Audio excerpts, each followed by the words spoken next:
PowerTalk Season 3, the lockdown edition, and it's a little bit different because I'm sitting in my car, the best place for me to be in lockdown. But we still thought it would be a great idea just to continue our series. So the first person up actually is somebody I've known for a while, Lib Peck. I'm not going to say too much. Do you want to just introduce yourself? That'd be great. Hi, Ben. Great to see you. So I'm Lib Peck. I'm the director of the Violence Reduction Unit that was set up by Sadiq Khan, the mayor, at the end of 2018, and I took up the role in March 2019. And previous to that, I'd had a long spell actually as a local councillor in the London Borough of Lambeth, where I was leader for the previous 6 years.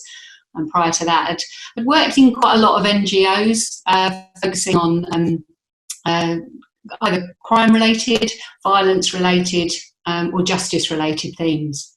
No, it's really helpful. I wanted to get you on because I think the topic, what I really wanted to talk about is the Violence Reduction Unit. I think lots of people, not just in London, but across the country, would have heard about the VRU. I think it's safe to say that some people probably would be a little bit confused about the powers that you have, what you can and you can't do. So I suppose it would be really helpful just to kick us off.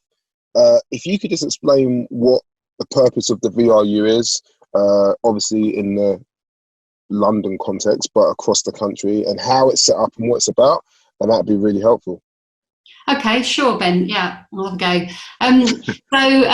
The Violence Reduction Unit came at a point, I think, where there was very high levels of violence in London, and you'd seen that escalation over a fairly long period of time. I would say about sort of 6 years, you started seeing a curve and an upward trend in the amount of violence there was on the streets, and a real anxiety, an understandable anxiety, particular about the number of young people that were being caught up in violence, and that many of whom unfortunately were losing their lives, and the impact of that on Londoners and the impact on those families, most critically, and their friends.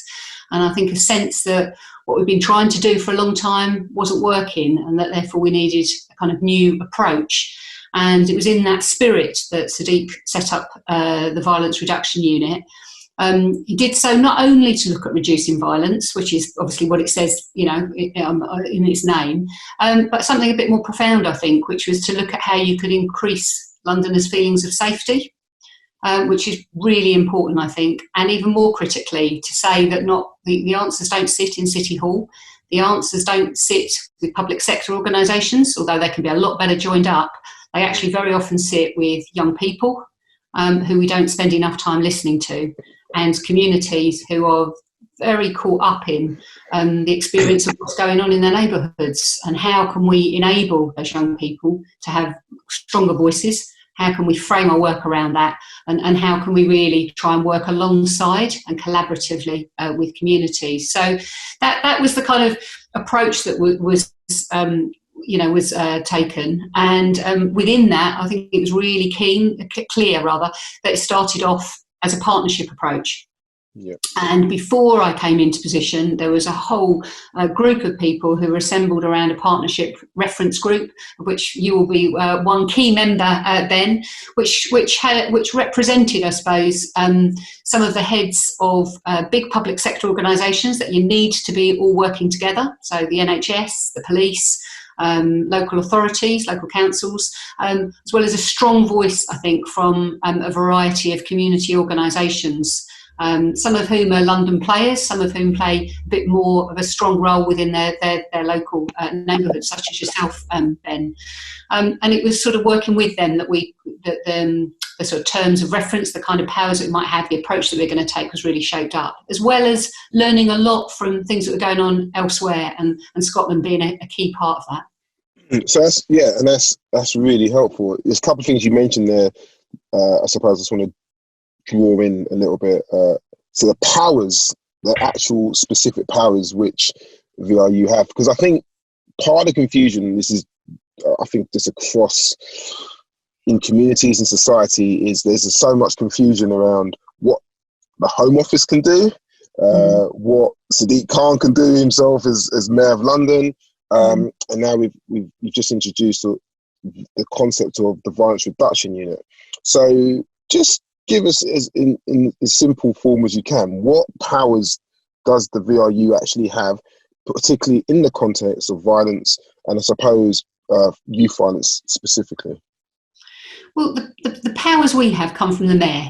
We are, a mayoral unit. We, in that sense, and the mayor, I think, has direct powers over some areas of policy in London.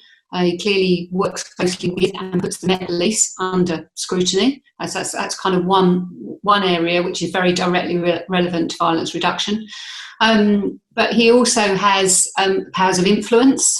He is the foremost citizen of London. He's got that mandate, and so I think he influences the tone of the city, the approach of the city, and also he can advocate for big policy changes. So I think in this context, Sadiq's spoken up before others started making the connection about the high rates of exclusion and school exclusions rather, and how that correlates to high rates of violence, and he can campaign around that and make his voice known.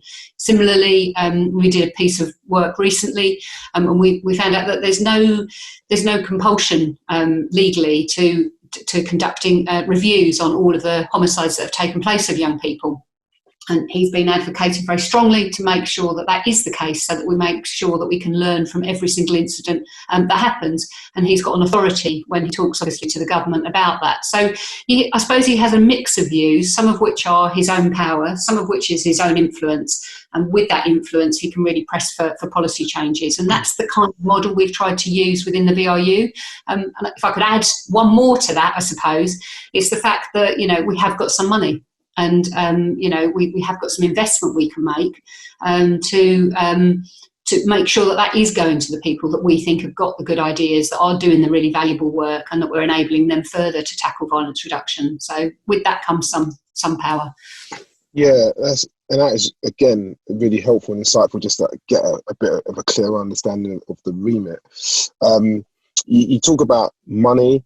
I suppose one of the questions is, where do you see the key focus of that money needing to go?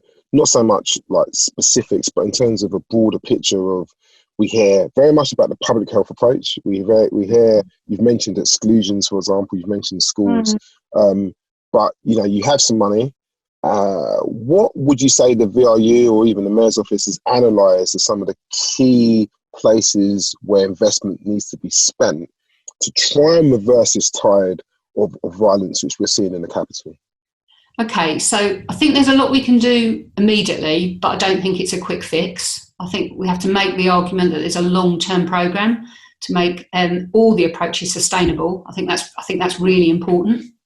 I think that in the work that we've been doing, and we spent a lot of time very consciously going out and talking to people, we might be based in City Hall, well, not at the moment, obviously, but we might be based in City Hall, but, that is not where I think people should be coming in to see us. We should be going out to neighbourhoods, going and talking to groups, and we did an enormous amount of that in the first 6 months of the setup of the unit, and that helped shape our thinking, and I would want to continue to do that when obviously COVID lifts and we've got that opportunity. So having done all of that listening and worked with looked at and analysed some of the data that we've got, I think we felt that in particular supporting young people, that we had to look at it from the perspective of a young person. And what we were told were there were some key relationships in a young person's life. And that was, their peer group. So giving voice to young people is really important. It was sometimes their teachers. And so therefore looking at that school environment, again, really key. It was absolutely looking at the support you can give to youth practitioners and youth workers.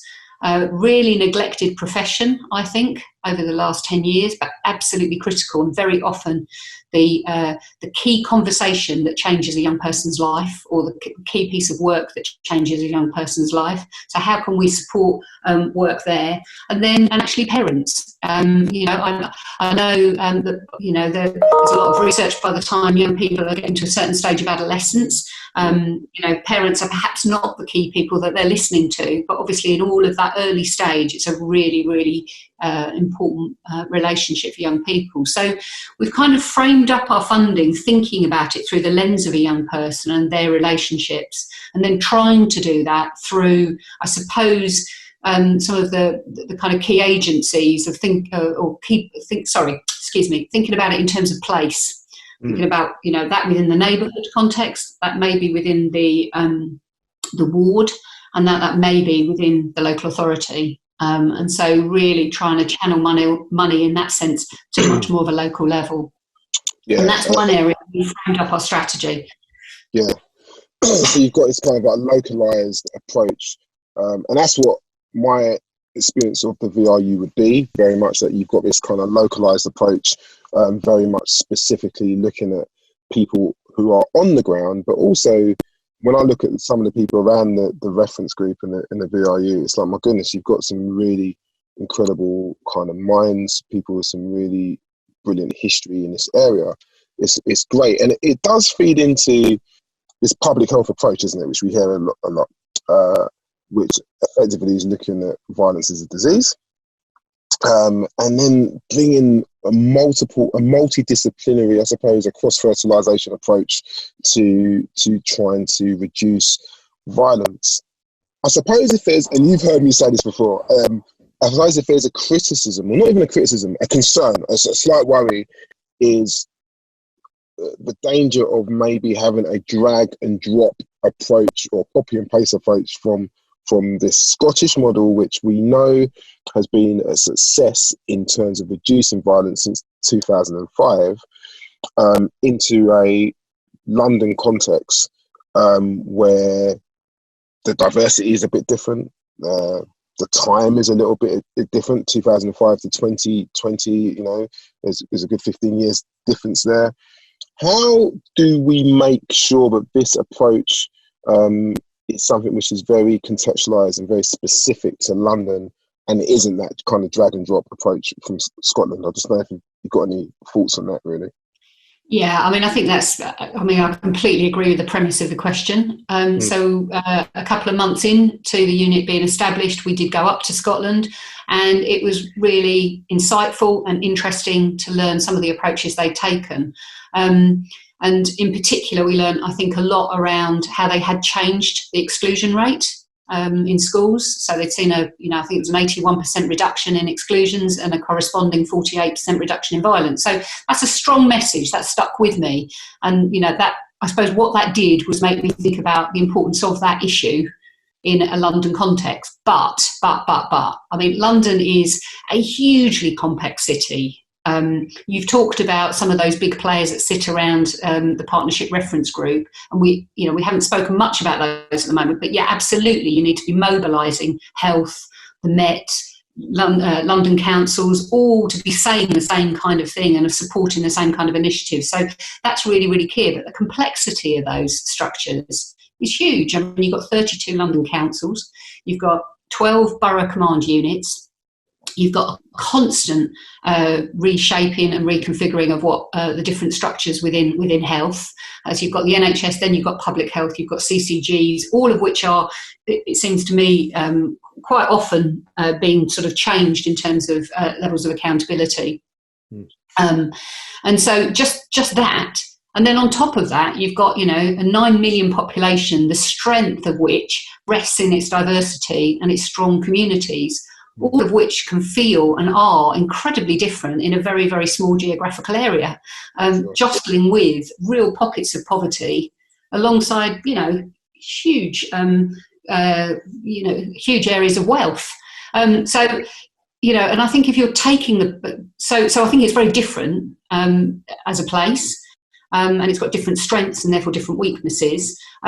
And it's got very different structures that you have to deal with to bring all the same people into one place. But what I do think you get from a public health approach is a kind of discipline about how you might want to tackle a problem. And from Glasgow, we got some insights into what some of the key issues were. But you absolutely cannot take a Scottish model and drop it into London. And just to add further, I think, to one of the things you said there, I'm always a bit nervous as well about describing it as a disease. I don't actually like the medical terminology for describing how something feels. I don't mind the approach of thinking, you've got to contain a problem in the first instance, then try and then focus in on where the problem is most acute, and then actually support the people once they perhaps had the experience, as it were, and so following through that model. But I think the language of disease is a little bit complicated, personally. Yeah, I agree. It's not quite, doesn't quite feel the right analogy, does it? But yeah, No. the idea of there's a problem and it needs to be solved, and it needs to be very specific, and you don't go wide with it, you go very intricate with it. I think it's really interesting what you said, and I think one of the things you mentioned was about the reduction of exclusions in Scotland, which was part of the success of the public health approach. And what we're aware of is that there was the implementation of the nurture units in schools, as opposed to, I suppose, what we would see in England and in Wales, the pupil referral unit kind of model. How difficult do you think it will be to not replicate what Scotland's done, but if there's something we do want to replicate, is their results, don't we? We want to replicate the fact that violence has gone down. And actually, if we're saying, in one of the previous PowerTalks I've done in season 1, one of the interviewers basically said, look, there is this clear school-to-school exclusion to pupil referral unit to criminal justice system pipeline, which needs disrupting. I suppose my question is, Scotland seems to have clocked that, but the legislation in England and Wales is very different. How hard do you think it will be then to achieve those results? If we know there's a link, and I'm not saying you said there's a link, but I'm saying there's a link, and yet our legislation doesn't necessarily create this no exclusions policy, which Scotland have got. How difficult does it make it to then achieve the goal, which is to reduce violence, if we know there's a common denominator there with the exclusions? Well, I think it is hard. Sort of reforms around education over the last decade have meant that no one's really solely responsible for education across London. Local authorities have a different role now. They're no longer a local education authority. So there's actually a bit of a gap in terms of some of the picture of what's happening in London, even before you get on to trying to change the culture and get to different points of solutions. And going back to your earlier question about what power the mayor has, well, he doesn't have a power over education in London. What he has got is a voice and an influence, which he's been using, and I think will continue to use. But I think there's a huge power, actually, and I have a huge optimism about trying to change things, because I think, as we just said, that statistic from Scotland is a very strong one. But actually, even more strong, I think, is the feeling of kind of the way people want young people to grow up, a real sense of nurture, a real sense of encouragement. And, I don't think you can talk about violence reduction really in the absence of talking about what inspiration, what hope are you providing for our young people. And conversely, I think one of the reasons why, people who haven't been directly affected by violence but have seen, young people being killed feel so horrified by it is because it's our future generation. It tells us something really sad about our society, that we're not investing in the right way in our young people. So I think there is a very compelling case, both the kind of statistical one and an emotional one, as to why we need to be supporting our young people. And that support has to come through many different avenues I've talked about, but one of them, an absolute fundamental one, is school. So I think you can start to turn, opinions, and when you start turning opinions, you can start seeing quite dramatic results. That's sort of why I've always been a bit of a passionate campaigner, really, at heart. Because I do believe in fundamental change to society, and I think that this area is something that we can keep talking about, and it becomes much more. It just becomes much more unacceptable then that you're excluding young people. I'm not saying that there aren't challenges with certain young people. I'm not saying that you're going to get rid of exclusions overnight, or indeed for some young people, they're going to need some time away from the school they're carrying, absolutely. But I definitely think we can move on that. And I think we've seen some positive stuff actually over the last year, in terms of just beginning to get that message more widely recognised. Yeah, and I think that's a good point. I mean, it's also probably worth mentioning, like, I have actually seen some very good pupil referral units in a London context. So it's not that we're saying that all pupil referral units are like bad. I suppose it's just obviously worth acknowledging that this kind of pipeline, too often when I have worked with young people who have unfortunately either been in the criminal justice system, or have been caught up in particular violence, when you trace it back, often something has not quite gone right in the school system. So I think there is definitely a link, and I think and that's a shame. I think the other thing I'm aware of, and this is a question which people sometimes put to me around the VRU, is just how the relationship with government, because what I would have seen definitely before the election would have been probably slightly different views on how to handle young people and challenging young people, where I would say that the Conservative government, and this is in their manifesto, would seem to have an approach which was very much about enforcement. So what we really need is more support for head teachers around more challenging young people, and we also need to see more police on the streets.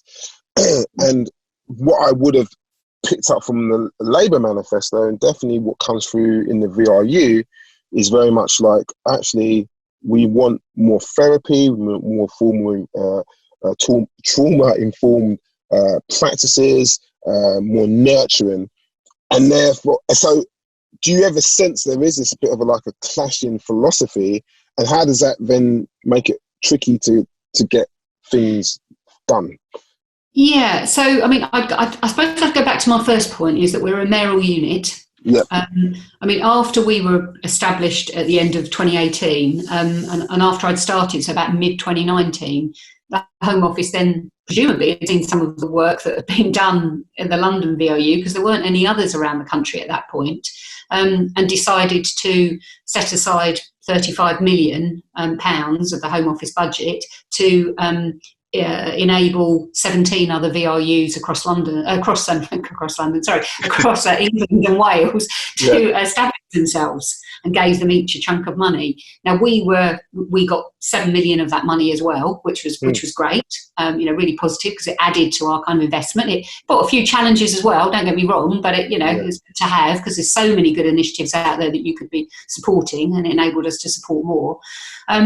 So, I mean, our relationship has really been through that money and making sure that we are connecting with the other VRUs, but we are not a sort of creature of the Home Office. We're very much sort of, a London-wide organisation which has some autonomy, I suppose, within City Hall, but is also directly, accountable to the Mayor.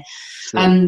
So I think that probably helped. That probably confused the picture around the VRU a little bit more, because we'd only just recently, essentially established ourselves when, the Home Office announced that resource. I do think, though, going to the other bit of your question, is that it is, I agree with you that before the election, and this is the national election rather than the up-and-coming mayoral that's then been cancelled, the Conservative Party did talk much more about, giving heads the power to be able to exclude more. And it's taken a while, and now COVID's kind of completely interrupted everything, to sort of see how that pre-electioneering has landed in terms of, education policy. But that is a stress and strain. We've been working, quite positively with the Department for Education, and we've got somebody from the Department for Education on the working group now, and I'm part of a national board which is looking at safeguarding young people. So there are positive signs in that area. But I think more positive, to be honest, is the fact that having given the VRUs 1 year's worth of money, they have agreed to give it another year's worth of money, and that does to me indicate that whatever political persuasion, there is an understanding now that is a bit more complex than just catch them on the streets and lock them up, if it was ever that simple. And however you can encourage people to move into, I think, a more long-term, sustainable approach that puts young people at the heart of it, that looks at a whole range of different kind of information, data and intelligence, and begins to see the complexity of how you move from violence reduction into how do you give vulnerable young people a better chance in life, which is essentially, I think, the journey we're trying to be on, then that has to be positive.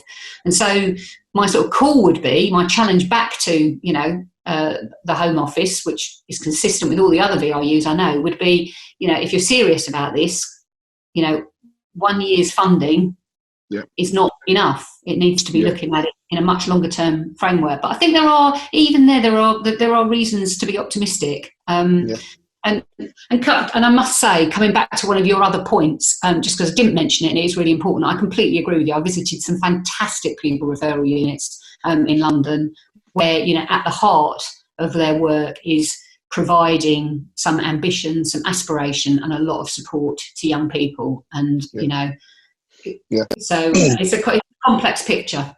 No, it's true. And that's actually, it is encouraging. And I think it's a really good point to know that the Home Office has agreed to give you guys more money, and therefore the perception of a complete kind of like, oh, we think this way and they think that way, it's kind of good to know that there is some kind of synergy going on there.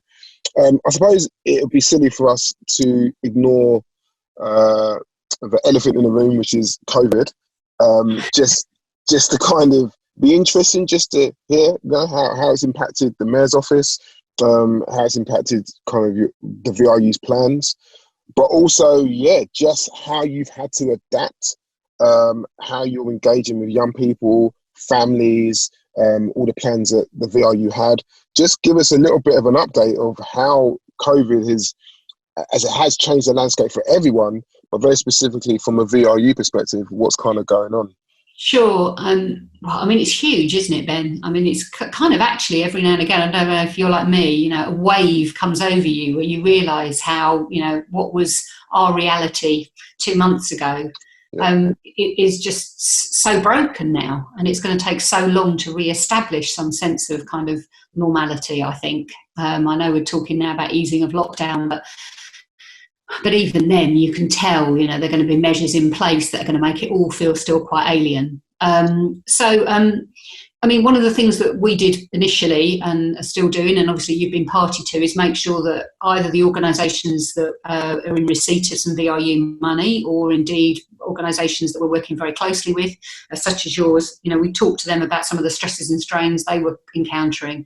And a lot of those challenges were around, how you communicate with young people, digitally, how you do that when not everyone's got the same resources. Talk to schools, and some of the vulnerable young people aren't going into schools. It's quite a low level that they're capturing. It's mainly the kids of key workers that are taking up those places. We talk to parents who are obviously very confused and kind of really difficult situations some of those people are in, and we've obviously gleaned intelligence from people like the police and other community groups and youth practitioners about the fact that there might not be as much violence on the street, but obviously we don't know what's going on sometimes in the home, and we have seen a big explosion in domestic abuse and domestic violence. And what that means for young people, but also, the fact that there is still quite a lot going on social media in terms of sort of drug market connections, if I could put it as ambiguously as that. So, trying to draw together that intelligence and then think, how can we help? And I suppose in the way we've been trying to help is very much the way, we've worked over the last year, which is how can we make the funding that we've got as flexible and as useful as we can to people who are actually delivering a service on the ground. How can we use that intelligence to make sure that other funding or other opinion formers, such as the Mayor, are able to speak confidently about what community groups are experiencing, and others, across London. And so one of the responses to that was the London Fund, which is working with lots of the London funders to try and actually just help groups that are either delivering food or are really suffering because of lack of funding in this period, or they've had to adapt the way they work. And then we're now in particular trying to look at how we would focus on what happens in the very immediate term around an easing of lockdown for young people, and what does that do over the next, well, certainly over the next year, I think. And that's where, interestingly, given that we've shaped up a programme that is looking at it from the perspective of young people, youth practitioners, parents, teachers, very localised through the local authority lens and local community groups, actually that's not changed very much. It's kind of intensified and maybe changes the activity, but as a sort of structure in terms of moving forward, it's quite similar. So it's really then us going back to those parenting networks, going back to those youth practitioners and saying, okay, you know, should we be focusing a bit more on developing support for youth practitioners? Should we be looking at that training program that we were going to be doing? Okay, in schools, can't do a universal service for everyone. I don't think we can support that. Should we be putting all of our energy towards supporting some of the pupil referral units where, you know, as we've just said, we know that most of the most vulnerable young people and therefore the most exploitable young people, by and large, are being educated. So in that sense, it's intensified our work, I think, and made it, you know, as relevant as long as we keep listening to people and working with them.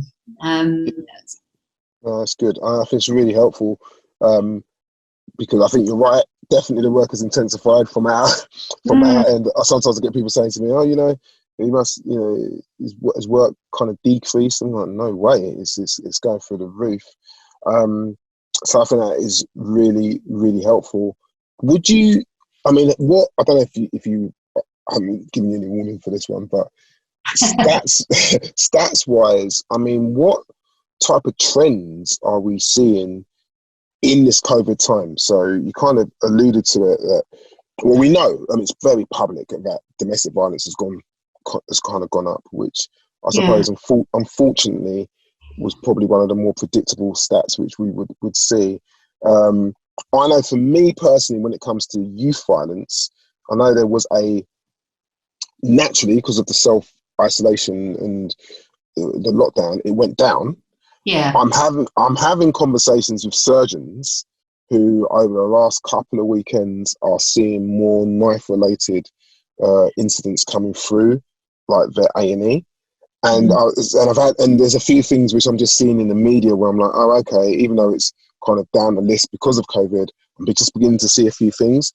Is that something which you would see, that, you know, there was a drop and now it's beginning to creep back up, or, you know, I don't know. It's a bit early to say, because the information is quite restricted in some respects, because it's quite difficult to, you know, therefore to analyse. But I think you're broadly right. I think there was a dramatic drop. The only two kind of crime statistics that were going up, or one was in relation to domestic abuse, and actually it's only in the last couple of weeks that's been able to be substantiated. Prior to that, it was a concern around that, and more calls going to helplines, but we are beginning to see that increase. And secondly was really around the antisocial behaviour, which you can take as, you know, neighbours being concerned of, you know, neighbours who are, you know, not abiding by lockdown, you know, as well as a whole multitude of different things that are kind of assembled within ASB stats.